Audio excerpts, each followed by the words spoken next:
श्री गुरु तेग बहादुर साहिब के 350वें शहीदी दिवस को समर्पित पंजाब सरकार की श्रद्धा और सत्कार से भरपूर पहल। पंजाब के 23 जिलों में गुरु साहिब के जीवन और बलिदान को दर्शाते light and sound show. Srinagar, Gurdaspur, Faridkot और तख्त श्री दमदमा साहिब, तलवंडी साबो से अनंतपुर साहिब तक 4 महान नगर कीर्तन तथा 23, 24 और 25 नवम्बर को अनंतपुर साहिब में होने वाले भव्य समागमों में मुख्यमंत्री सरदार भगवंत सिंह जी मान की ओर से सभी को नतमस्तक होने का हार्दिक अनुरोध। आइए अपनी अटूट श्रद्धा और सत्कार के साथ इन समागमों का हिस्सा बने।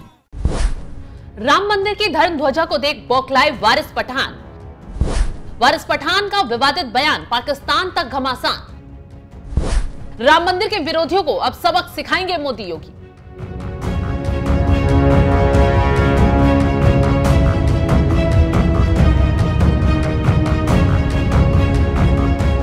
नमस्कार, आप देख रहे हैं एनएमएफ न्यूज में आपके साथ शबनम। 9 नवंबर 2019 की वो तारीख जब सुप्रीम कोर्ट के फैसले ने इतिहास ही रच दिया।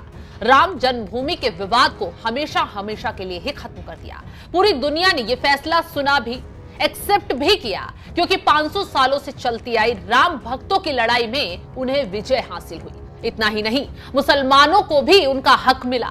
उन्हें थोड़ी दूरी पर मस्जिद के लिए जमीन दी गई, लेकिन शायद राम मंदिर पर हिंदुओं की जीत चंद भड़काऊ मुसलमानों को पसंद नहीं आ रही है। तभी तो देखिए ना, सुप्रीम कोर्ट के फैसले को बार बार नकार जाते हैं, हर बार विरोधी माहौल बनाते नजर आते हैं। अब मौका था राम मंदिर की धर्म ध्वजा के लहराने का। मोदी ने जैसे ही राम मंदिर का निर्माण पूरा होने पर धर्म ध्वजा को लहराया, ओवैसी के खानदान से लेकर कांग्रेसियों तक के खेमे में बुरी तरह बौखलाहट मच गई। हद तो तब पार हो गई जब ओवैसी की पार्टी के नेता वारिस पठान सबसे आगे आए। आगे बैठकर न सिर्फ राम मंदिर में धर्म ध्वजा का विरोध करते नजर आए, बल्कि पीएम मोदी के खिलाफ नफरती मानसिकता को भी बाहर निकाला। वारिस पठान आरोप भी लगा रहे हैं और सवाल भी उठा रहे हैं कि क्या मोदी किसी एक समुदाय के प्रधानमंत्री हैं। इसके साथ ही ये भी कह रहे हैं कि अयोध्या में मस्जिद थी और कयामत तक रहेगी। देखिए, हमारा तो ये मानना है कि 6 दिसंबर 1992 भारत देश के लिए एक काला दिन था, डेमोक्रेसी के लिए काला दिन था, जिस दिन हमारी बाबरी मस्जिद को एक षड्यंत्र के जरिए शहीद कर दिया गया। और हमारा ये मानना है कि एक बार जहाँ मस्जिद थी है, ता कयामत तक मस्जिद रहेगी, हमारा ईमान बोलता है। अब मोदी जी तो संविधान की शपथ ली है, संवैधानिक पद के ऊपर बैठे हैं, गए वहाँ पे ध्वजारोहण किया। आप तो बोलते भी हो सबका साथ, सबका विकास, सबका विश्वास की भी आप बात करते हो। तो आप सिर्फ एक ही समुदाय के तो प्रधानमंत्री नहीं है ना, आप तो पूरे देश के प्रधानमंत्री है, आप तो मेरे भी प्रधानमंत्री हैं। तो फिर आप एक समुदाय के खिलाफ ही आपके लोग इतनी नफरत क्यों फैला रहे हैं? आप जब भी अबू धाबी जाते हैं, दुबई जाते हैं, सऊदी जाते हैं, तो वहाँ आप दाढ़ी टोपी वाले अरब को तो वल्लाह हबीबी करके गले मिल लेते हैं, हबीबी हबीबी कर देते।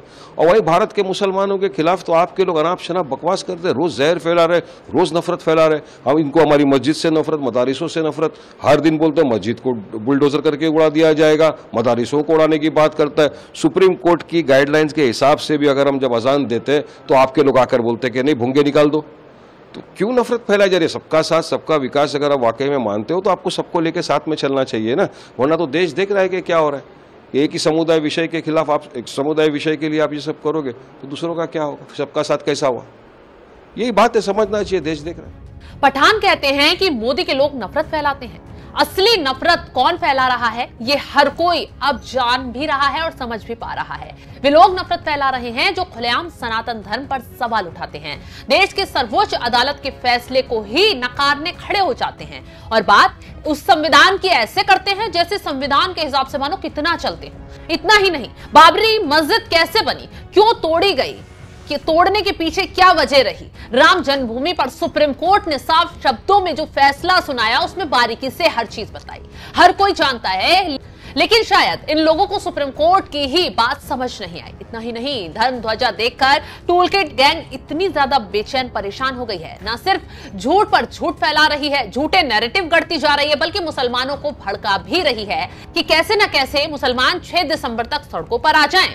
ये वो तारीख है जब बाबरी को मिट्टी में मिलाने की शुरुआत की गई थी, जिसे हिंदू शौर्य दिवस के रूप में मनाते हैं तो मुस्लिम ब्लैक डे के रूप में मनाते हैं। यही वजह है कि भड़काऊ गैंग मुसलमानों के नाम पर सियासी काम पर जुट गई है। अब देखिए ना, वारिस पठान ही छटपटाए नहीं है, बल्कि कांग्रेस का दिग्गज नेता, वरिष्ठ नेता राशिद अल्वी भी इसका रोना रोते हुए नजर आए हैं। कि झंडा फहराना चाहते हैं एक मंदिर का, इस देश का कोई मजहब नहीं है। भारत देश का संविधान के मुताबिक कोई मजहब, कोई धर्म नहीं है। संविधान के मुताबिक इंडिविजुअल आदमी का धर्म है। और हमारे प्रधानमंत्री देश के प्रधानमंत्री हैं।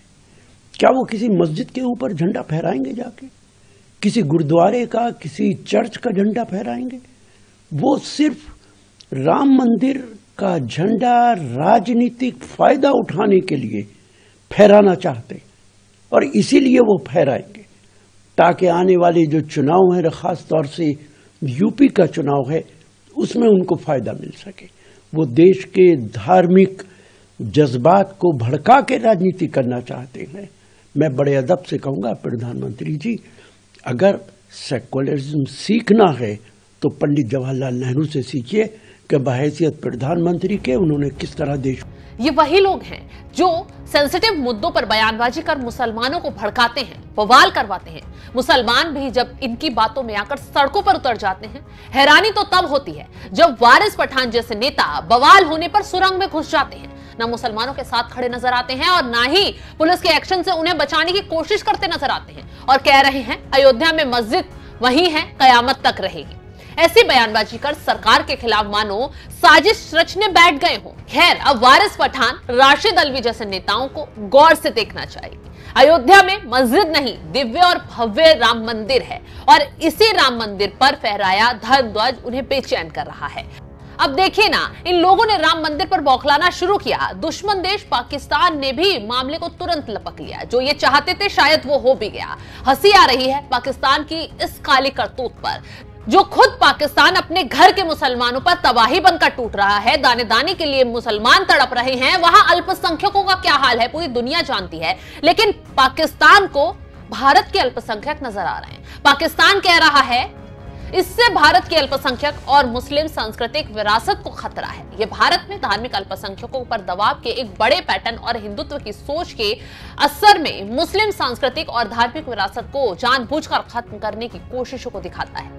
मुसलमानों की चिंता पाकिस्तान ना ही करे तो ज्यादा बेहतर है, वो भी भारतीय मुसलमानों की, तो ज्यादा अच्छा होगा।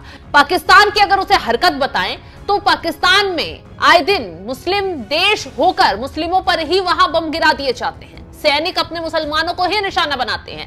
ये तो छोड़िए, आगे सुनिए। पाकिस्तान में लगातार धार्मिक अल्पसंख्यकों के शोषण होते हैं, बलात्कार और हत्याओं के मामले रोज उजागर होते हैं, लेकिन पाकिस्तान को वो नहीं दिखता। मौका मिलते ही भारत के मामले में टांग अड़ाने बैठ गया। अब टांग अड़ाई है तो जख्म तो मिलेगा ही, जो मिलना शुरू भी हो गया।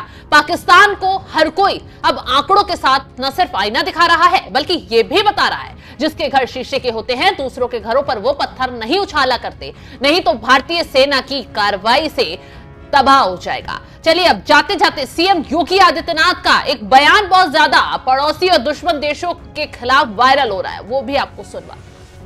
दुश्मन बगल के देश में किस प्रकार का कृत्य कर रहे हैं, याद रखना। किसी को अगर गलतफहमी हो, 500 वर्ष पहले बाबर के एक सिपह सालार ने जो काम अयोध्या में किया था,